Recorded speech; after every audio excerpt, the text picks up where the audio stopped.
and welcome, guys, to another live episode of The Catalyst. My name is Stuart Takahara. I'm the Vice President of Membership here of the Long Beach Area Chamber of Commerce. The Catalyst, obviously, is our new podcast that we're just launching, and we're really excited for today's episode because we have two amazing people. The title of today's topic is Creating Compelling Videos for Nonprofits, and I'm excited to have two of the best in the business that talk about this, Mr. Mike Bauch from Wolfgang Media and the director of, where do your title go? Director of Programs for the Boys and Girls Club of Long Beach, Mr. Phillip Redd. Both of you, welcome to The Catalyst. Great to have you here. Good to be here. Yeah, glad to be here. Thank you for having us. Now, first off, we're going to get into a lot of the different intricacies of utilizing videos specifically for nonprofits. So my first question, Mike, is how is creating a video for a nonprofit different? How do you approach it differently than, say, a commercial or a video for a commercial business? Sure. I mean, that's a good question. I've been lucky enough actually to connect, I think, with a lot of nonprofits in Long Beach just from being around for a while, and I think creating work that makes a difference. But it is a little bit different, for creating for nonprofits. I think for both videos for corporate nonprofit, you're always wanting to tell a good story. You always want to have good characters. You always want to tell a good story. For nonprofits, I think what really draws me to it is you're using a lot of the same skills as the corporate videos, but you're aiming for, I would say, a deeper or a broader cause. There's something deeper than selling a product. You're really selling an idea. You're really selling something bigger than yourself. And I think that's kind of what draws me to do that. And I know that's a little, there's no numbers on that right there and then, but that's kind of the feeling I get when I create both of these type of videos. Mr. Redd, you're with the Boys and Girls Club, and you've been working with Mike for several years now. Why is it that you feel like video is such an important thing for what you do? I think videos are important because they really allow us to tell a story. One of the best things that we're able to do through video is tell the background story of our young people. I think so many times our donors, different community partners, even us as admin staff, we sometimes look at how can we really see what's going on. We even equate it to like a day in the life of a club member. And when you look at something like that, you really have to look at these videos as being able to capture moments and tell different parts of the story that would not otherwise have been told. Now, Mike, you have a video that you produced for the Boys and Girls Club that we're going to watch here in a little bit. What is the purpose of this video? What is it that you were hoping to do? And give us a little backstory, or maybe both of you guys can give me a little backstory on how this video came to fruition, your brainstorming, your thought process, and what you guys were trying to do. For sure. I mean, Boys and Girls Club came to me actually way back in 2020. I created one of the first videos for them, and it was about keeping donors and supporters connected to the Boys and Girls Club and really saying thank you. Getting that thank you message out there. That was the first video I did. It was only a minute. And I think that got the ball rolling, and I think they liked what they saw and they wanted to create something more. And that's when Carrie, Mr. Redd, came to me and said, hey, we do this Youth of the Year program. It's a really great opportunity, I think, to capture, like Mr. Redd said, like a day in the life of these young people. And, the donors, supporters, they can't be at all the clubs at all the time and know all the kids.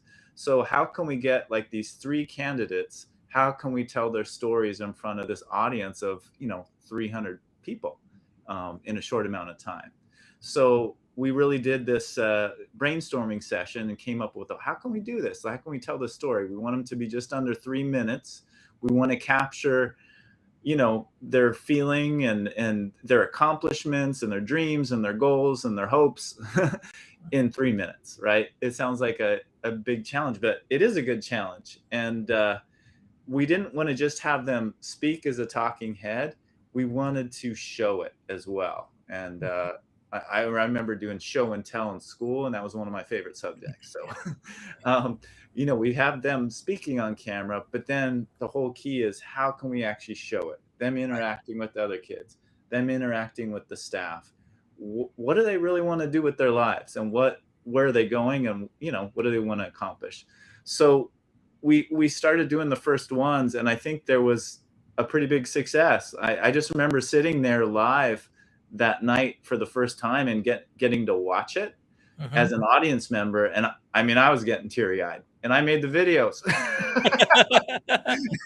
you know, and when I'm editing, like to put them together, if I start to get goosebumps or if I start to get a little tear in my eye, I'm like, okay, this is going in the right direction. Right. And that we want people not just to see the numbers, but we want them to like feel the story of the kids behind those numbers. Well, what I'd like to do is you have the video ready to go. Let's see, let's play it, and then we'll kind of do a deep dive into the theory, the thought process behind it. If that okay? Yeah, for sure. So this was one from last year, one of the candidates.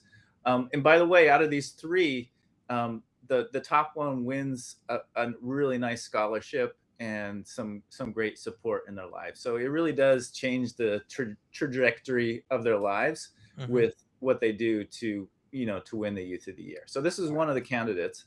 Her name's Angelica.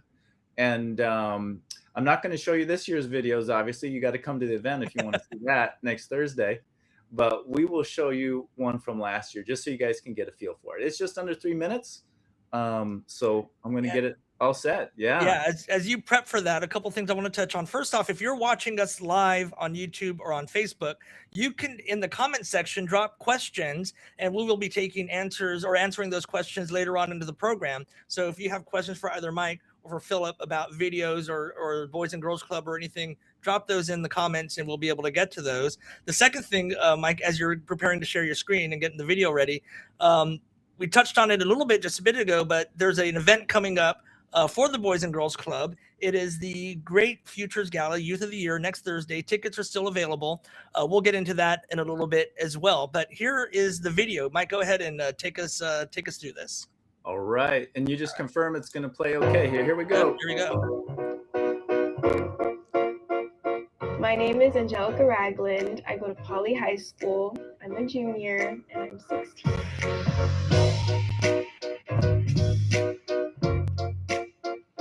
I feel like my role model at the Boys and Girls Club is Miss Tally.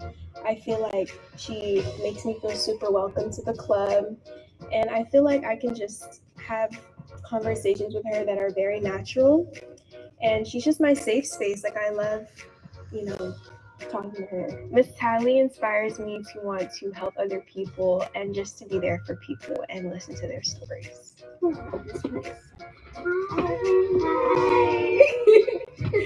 The only way to protect yourself from the cheese touch is to cross your fingers. Everybody cross their fingers.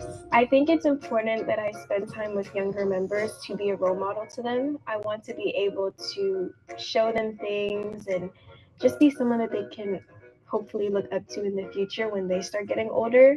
And I just want to create that great bonding experience with them. Of course.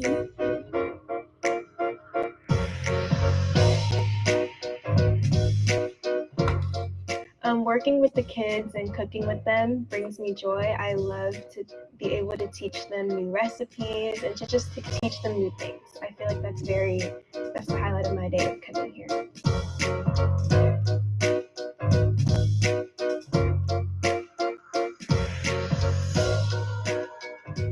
Good evening, everyone. My name is Angelica Ragland, and I'm excited here today to share my journey and the profound impact the Boys and Girls Club has had in my life.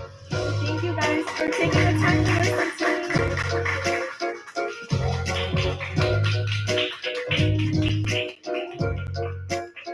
Something that I'm most proud of is myself. You know, like, I've been through so much in my life, and I'm just proud that I'm still here and that I've gotten this far. And I'm just proud for how strong I am, too. I feel like the world is really, a lot is going on in the world. And it's just best to be strong-minded and keep a positive outlook on things.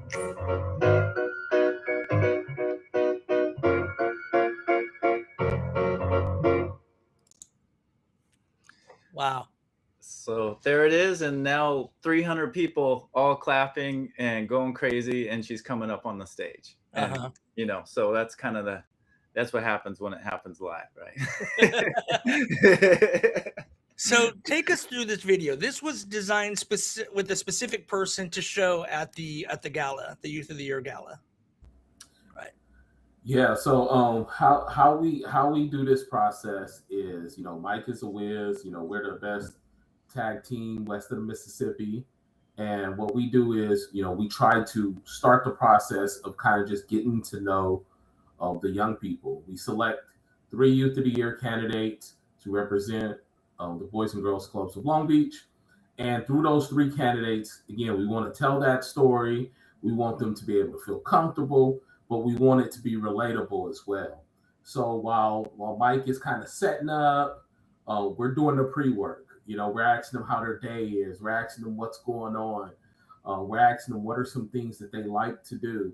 You know, as the director of program, I could already tell like what programs they're in based off of their applications. But what are some like more seamless things that you do? And in the video shown, you've seen that, you know, she's an avid, she loves getting fresh fruit. So she always picks fresh fruit. You know, that's her de-stressor. You know, Angelica was amazing to work with. You know, she started a cooking club. She started a pantry. So each person, it's our opportunity to tell their individual story and to get a better understanding as to what they have to offer, not just the club, not just the community, but just the bigger picture, the world, just the collective as a whole. So it's been an amazing journey. Again, Mike is a true professional. We partner very, very well, asking very, very detailed and reflective questions. But the kids are the ones that they just get it, and then they just start lighting up. And you know, we get a lot of B-roll footage, but it's more about them. They get a chance to tell their story in a place that they like to call their second home. So, Mike, when you're looking at this, where do you start? When you have this idea, you know, you have to create this video for an introduction. Do you start with the talent? You kind of work your way back, or do you already kind of have a vision for where you want to go?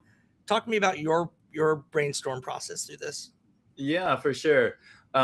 Well, I think, you know, part of the key is a little bit of brainstorming before I come in and film, you know, because I talked to Mr. Redd and his team and Carrie and try to get a feel for what each of the candidates, what their personality is like, what their strengths are, what their weaknesses are, what is kind of, what do they do at the clubs? What are their accomplishments? What do they want to do with their lives?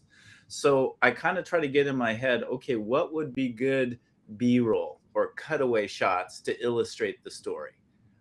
What can we film to cut away just from their talking head and actually show them doing things?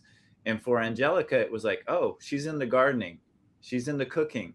She works really great with these younger members, and she reads to them. It's something she does naturally at the club. So we're like, oh man, those 3 shots, if we can get those, we can really illustrate the story. And I'll tell you, she was probably one of the most natural on camera. She was really, really good. I was going to just say, you know, kids sometimes, well, maybe not nowadays, but I remember kids, you know, back in the day, you know, shy of cameras. But now it seems like everybody is very much more comfortable, I guess, because of cell phones and stuff like that. So that is true. And, you know, the key is Mr. Redd knows the kids and they know him really well. And I think there's a lot of trust and respect between them. So having him there right next to the camera, they're talking really to him. And I'm trying to get them to ignore the camera. If you notice, they're not looking right at the camera. They're looking just off the screen. And that's where Mr. Redd is. He's right next to me. I'm behind the camera. He's asking the questions. And I tell him, hey, just have a conversation with Mr. Redd. Ignore the camera. Pretty much ignore me for the most part and just have a conversation. Yeah. What's your, Mr. Redd, what's your process on trying to determine out of all the kids, which ones you're going to want to feature and highlight? So we do have an application process. I would equate it to think about during the school year. We want the most productive, leader, goal-oriented young people to really represent our club. So what they're doing is they submit an application. They talk about different clubs that they're in at the Boys and Girls Club, different clubs and programs that they're in at school, if they're in any like community, church, that sort of stuff. And then out of those several, maybe even 10 people that apply, we have a panel of people on our leadership team, and we select the top 3. And then those people get a chance to compete. They turn in resumes, they transcripts, among other things. And then when one is selected, one's going to be selected Thursday of next week. And then right after they're selected, they get a chance to represent us in Los Angeles County. And then if they win that process, they get a chance to represent us in Sacramento and be the California Youth of the Year for all Boys and Girls Clubs. Wow, that's fantastic. So the process is very wonderful. And I just want to go back. We have had some shy people. So I don't want you to ever think that sometimes it's like an old car that you got to warm up. But the kids have been great, and the kids have just always had a certain level of excitement. And what I mean by excitement is they're excited to tell what this means to them. And that's all me and Mike really tell them is, just tell these amazing 300 people like why the club matters to you. And I think that's the power of this story. That's the power of being able to connect with people, is being able to tell your story in a meaningful and effective way. And Mike, that's your job, bringing these stories to life. Yep. So my question, I guess, is there's a lot of executive directors, presidents of nonprofits of all sizes, big and small. But I want to talk specifically more about the smaller ones, because they may not have the resources that the Boys and Girls Club have. They may not have the funds to be able to hire somebody like you. So I was just wondering if you had any advice that you can give to somebody who says, we want to do something like this, but all I've got is my iPhone and a dream, or something along those lines. How can they take some of the things that you do and at least kind of get the ball rolling on utilizing video in their nonprofit? For sure. Obviously, I would like to help as many nonprofits that have a good cause as I can, especially here in Long Beach. I just feel really connected to this city and being able to tell their stories. So if there's any way possible to be able to do it with budget and so on, I'd like to be able to do that. But we definitely, not everyone has the time or has the resources to do this, these kind of videos all the time. So yeah, what can you do with an iPhone? Honestly, it's pretty amazing what you can do with an iPhone. I'm not going to downplay what you can do with it.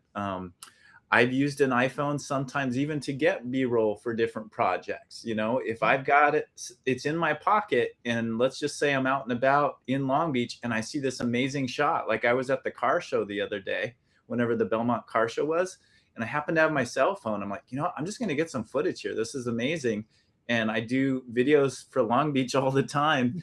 I'm going to get a little bit of footage. And I put it up in its highest setting modes. I put it up in the 4K. And I got these shots. And I'll tell you, they are pretty darn good. And I don't have the newest iPhone. Some people do.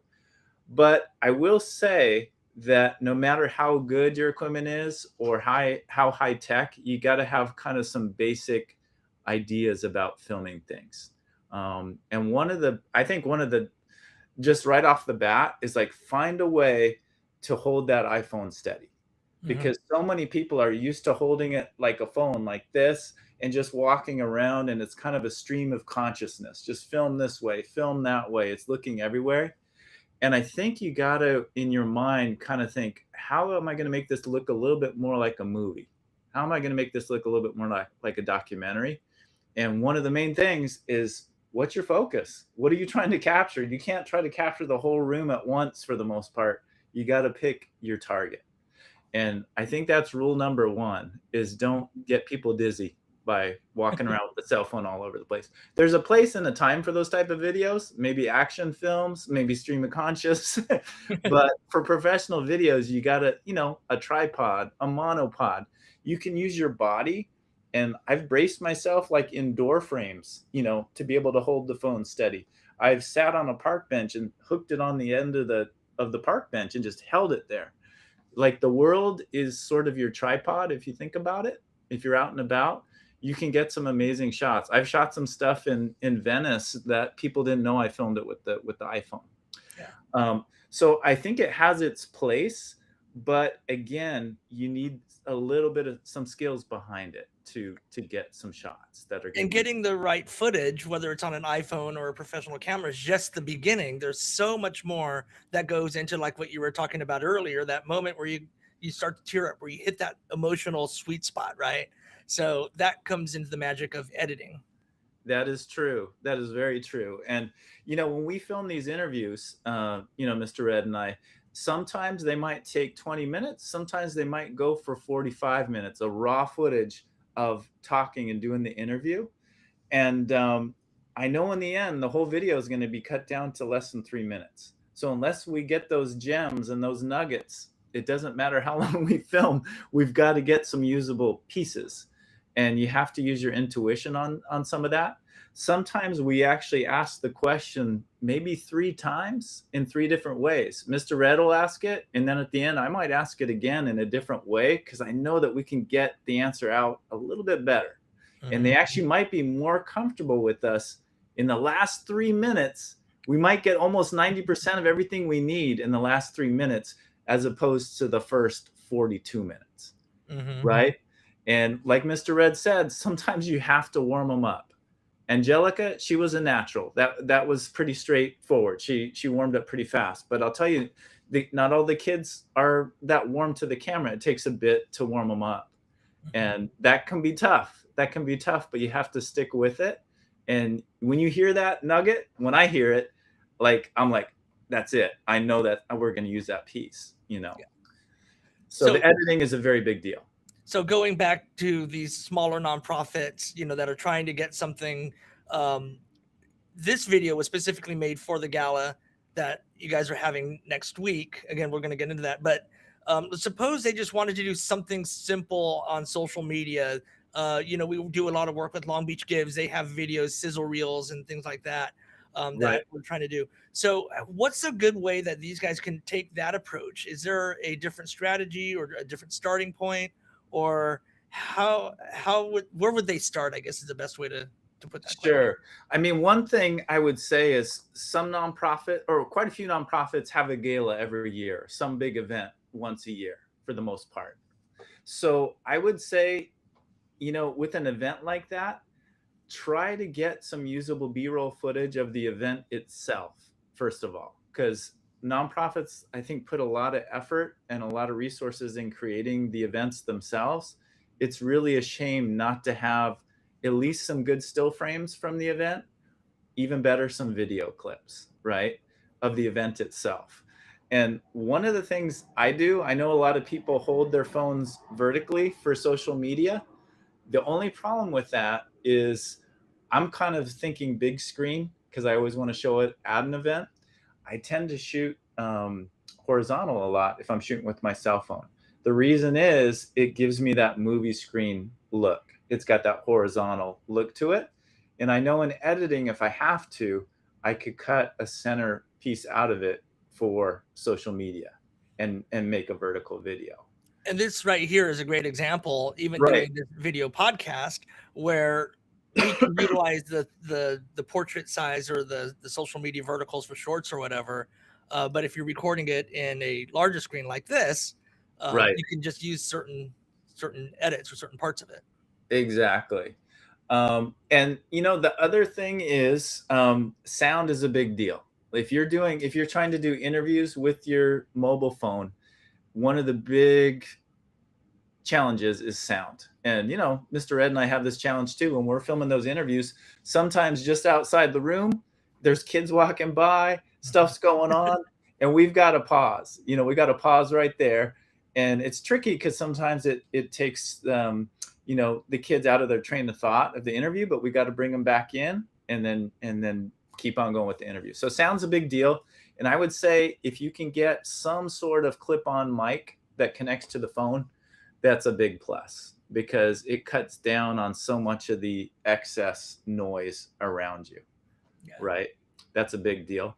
The other thing is lighting. If you're going to go natural light, let's say you have no lighting to use, one of the things I say is be careful about filming in different situations. If you try to film someone and they're standing in front of a window, for example, and you're shooting straight into that window, straight into that light, it's very hard with just your standard settings on your mobile phone to get a good image. A lot of times it will, turn them into a shadow. It'll blow out the background. It's hard to get that balance. So I say, hey, use the light that you have available instead of trying to fight the light. Don't try to fight the light. So in other words, take that window and maybe put it to the side of them, right? Or just over to the front side of them. But if you put it right behind them and that bright light it turns them a lot of times into a silhouette, it's hard to balance the two things. Mm-hmm. So that's just a few little tips with using the light that you have. Yeah. I was going back on something earlier, so I'm kind of bouncing all around because you're saying something and I get these ideas and I want to kind of go back to these things. This is for Mr. Redd. That video that we saw just a bit ago, very compelling, great music, probably took a lot of time, money, effort, energy to go through. There's an easier option. You could have the MC just read the script in a bio and say, Angelica is, and she participates in this, and she's this. Why do you choose to say, no, we're not going to do that? We need the video. Is it you must believe in the power of the video? No, definitely. Great question. I think we went this route because we've tried the alternative, and that's a very old-fashioned, outdated way of not just storytelling, but I don't think it really captures the full story. So in an effort to be a more effective storyteller, in an effort to meet the growing demands of a donor, of community partners, we wanted to look at ways to engage them more. And as Mike said, we kind of took a chance that first year. We kind of just, we spent a lot of time pre-working. We spent a lot of time going back on some B-roll footage and making sure that we had captured everything. But the most important thing was the reaction that our audience had. Again, these are the people that we're trying to reach, that we're trying to tell them, take a chance on us. This is a great opportunity. We're doing some very meaningful and impactful work. And that's the reason why we started to hate to do the video. In addition, I just wanted to add that, you got to look at it as a return on investment. And I think everything that we do, we're trying to hopefully be able to reach a different person who could support the club in a meaningful and effective way. And I think it's achieved its goal because, when I'm in a community and I'm talking to different people, one of the things that I hear a lot of the times is, man, I can't wait for that gala, or I can't wait for what the video is going to look like, or I can't wait to hear this speech, or I can't wait to see these young people and to introduce myself. And it's really just an opportunity for us to really dive in with our community in a more meaningful and effective way. Yeah. I've said before when we were talking about the preparation for this show that video is so powerful because you see them all the time on TVs, like these infomercials where they're talking about other organizations that are out there. I see things for the SPCA and they show photos of dogs and cats and birds and all these other things. There's so many organizations that are out there that are using video. It is the only one that hits really the majority of your senses, your sound, sight. It really kind of hits that emotional string if you do it right. Yeah. Stuart, can I mention something before I forget it? Otherwise, I think I'm going to forget it. Go for it.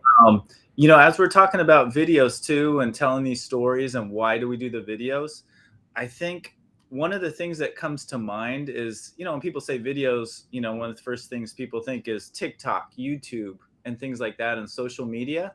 And it's all about, is it going viral? How many views do you have? How many followers do you have? Yes, those are all, important metrics.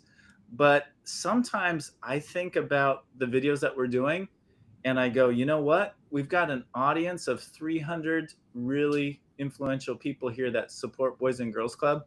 If we reach even a handful of people and get them to be lifetime donors, or, you know, boost their their support, gosh, I mean, it's worth it right there. And we don't have, like, I would say, millions of views or anything like that. It's really about what the video does, even with sometimes a few people. But I have a feeling it affects much more than a handful of people.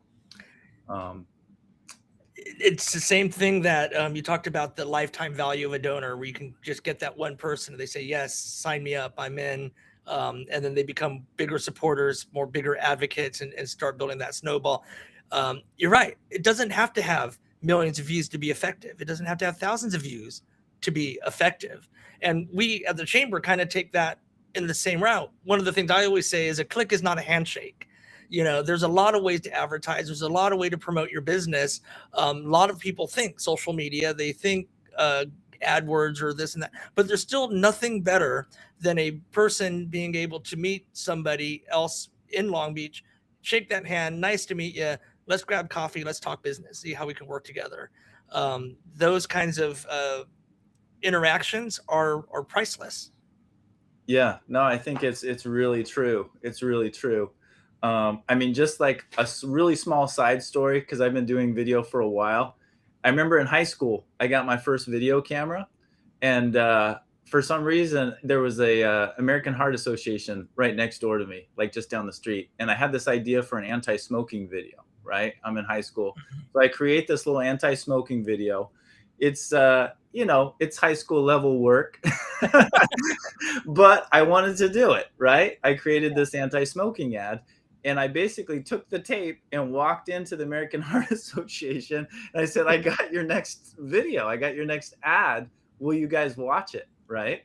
And you know what? They did. They put it in the machine and they watched it right then and there. And I was kind of blown away that I even did that in the first place, walked in their door and had them watch this tape. Well, bottom line is, okay, they complimented me as a high school student, said, thank you for taking the time. They were very nice. Okay, they did not use the ad. But you know why I made that video initially? Sorry, I'm going to get teared up a little bit. My mom was a smoker her whole life. You know, when I was, gosh, up until I think she was in her 30s or 40s, she was a smoker. And the original concept was I kind of wanted her to stop smoking. And you know what? I don't know if the video helped or played a part in it.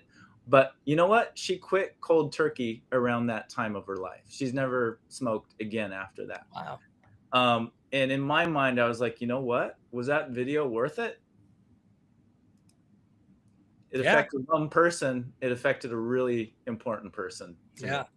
And whether they used that video in their ad campaign at that moment or not, I felt like, you know what? I think something happened from this. Something came out of this video. Yeah. You know, and that was one of the first videos I ever did that was for a nonprofit. You know, it's that audience of one kind of thing, you know, where it's just like, you know who you're trying to make that for. It actually kind of reminded me, this is going back, oh gosh, there are a couple of things that it reminded me. There's an old iPhone video. It was around the Christmas time. And I don't remember how many years ago, maybe you might remember, well, you guys might remember, where it was this family going to go visit the grandparents for Christmas. And it looked like that there was this teen that was just completely unengaged, always on his phone, you know, just never really participating with all the things that were going on with the family. But then at the end of the commercial, that he was actually recording it all. He was taking video of all the welcomes and the hugs and stuff, and put together a little thing for Christmas morning that he showed to the family. I don't know. Do you remember that video by chance? No, but it makes me want to see it. Yeah. I remember bits and pieces of that video, and I remember how unengaged, you know, they were. And by the end of it, that's what we're trying to do, is even through this process of being a storyteller, it's how do you get this young person who probably have never, ever, ever figured out how to talk about themselves in a positive way. How do you get them to talk about themselves? So yeah, I remember that vividly. And I remember just oh wait, where are they going with this? And then you see at the end, and it was a full circle moment, and that's what we're going for as well. Yeah, yeah. Well, as we're kind of wrapping up here, I wanted to turn the floor over real quick to Mr. Redd to talk about your event that you have coming up next Thursday, the Great Futures Gala Youth of the Year. Tell us about what this event is, because these are where these videos are coming from, and this is the whole purpose of what you guys do. So tell us a little bit about what you have going on, what's happening, and how people may still be able to attend. Okay, wonderful, wonderful. Thank you so much for the opportunity. Yes, Thursday of next week at the Hotel Maya in Long Beach, we will be having a great celebration recognizing 3 amazing young people who have made countless contributions to our community, to the Boys and Girls Clubs of Long Beach. Tickets are going fast, but we want everyone who wants to go, we want them to be able to go check out the event. The best thing to actually do is to go visit our website, go to bgclublb.org, click on events, and follow the steps there. And again, we would love to have you guys out. It'll be maybe 2.5 hours of fun, memorable moments, and more of what you see today. Just young people, celebrating young people and celebrating exceptional members of our community. That's awesome. So give us the website one more time, please. That is bgclublb.org. And you're going to click on events, and you'll see it. It's the first event that you'll click on. It's our marquee event. And we will, again, love to have you guys come out. I promise you won't be disappointed. All right. And Mike, Wolfgang Media, do you want to give us just a little bit about what you're doing and how people might be able to reach out to you as well? Yeah, for sure. Well, first of all, I'm going to be there next Thursday. I don't want to miss that event for sure. I'm going to be at my table. I'm actually bringing my mom this year. I think she's just really going to enjoy it. And what was I going to say? Yeah. So, gosh. But no, it's a great event, and I'm super, super excited to be there. How do people get a hold of me? Is that what you were asking? Yeah. Okay. Yeah, so I'm here in Long Beach. I'm not going away for a long time, and I love telling amazing stories that make a difference. So you can find me. Easiest way is find me at WolfgangMedia.com. We've got some great sample videos on there. And just by the way, not to give it away, but we're at the Youth of the Year. We've got a few extra bonus videos, right, that we're going to be showing. Besides what you just saw, Youth of the Year, interview video. We got a couple bonus videos here, right? Where there's some interaction and there's some timing that's got to happen just right. And I'm pretty excited to see that myself. I want to see that live. And I think the audience is going to have a good time seeing it. So I don't want to miss it. And I hope to see as many people there as possible. It's the power of video. You're utilizing it both in that physical form and in the larger form. Dana, we have just a real quick quote for you here. She just was wanted to share this with you. Prima Alchemy. Yeah. Video has such power in the right hands or even in any hands. And you don't need it to go viral. You don't need it to have the thousands or 100,000s, the millions of views to be able to make it effective to reach the people that you need. It's very true. Very true. As we close out here, if you're watching this live, if you have any questions or comments, you can always drop them in the chat. We can answer them. But we're kind of wrapping up here. I'm going to just open up the floor to you guys. If there's anything else that you want to talk about, anything else that we haven't already covered, now is the time. I think just one thing I want to do is, I want to thank Mike for this amazing partnership. I want to thank you for inviting us on to be able to talk about the work that we do. But it doesn't just stop with just one event.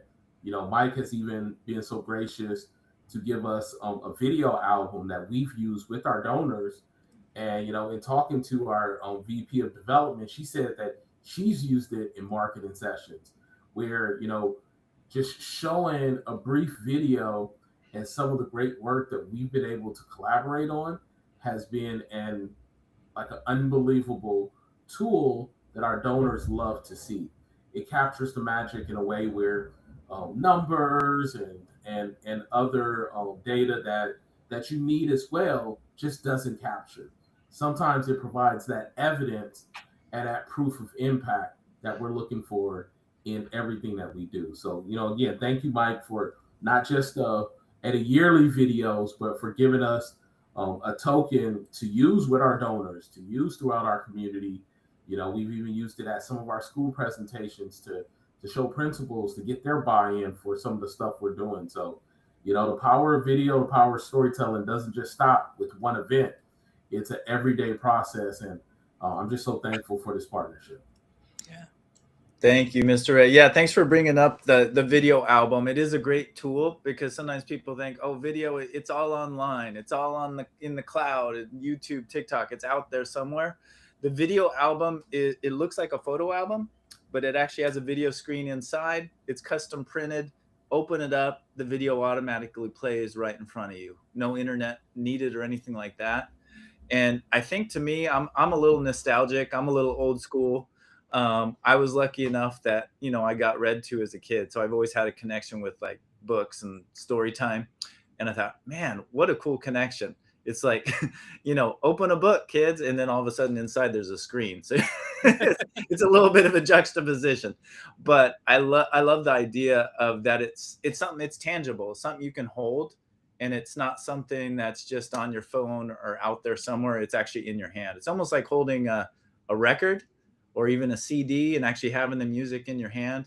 It's like holding the video in your hand and having it ready anytime you want to watch it. So that's just another tool that I offer to great partners like Boys and Girls Club.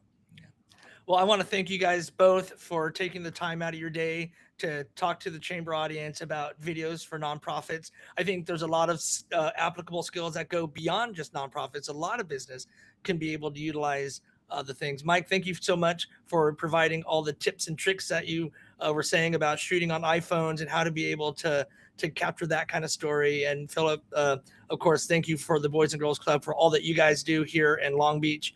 We're proud to have you guys here and looking forward to your event on Thursday. Thank you Thanks so much. You got it. Thank you so much. All right, that's going to do it for this episode of The Catalyst. If you haven't already done so, check out our other episodes. We're doing these a lot. My name is Stuart Takahara. Again, thank you for joining us, and we'll see you guys in the next episode. Bye, guys.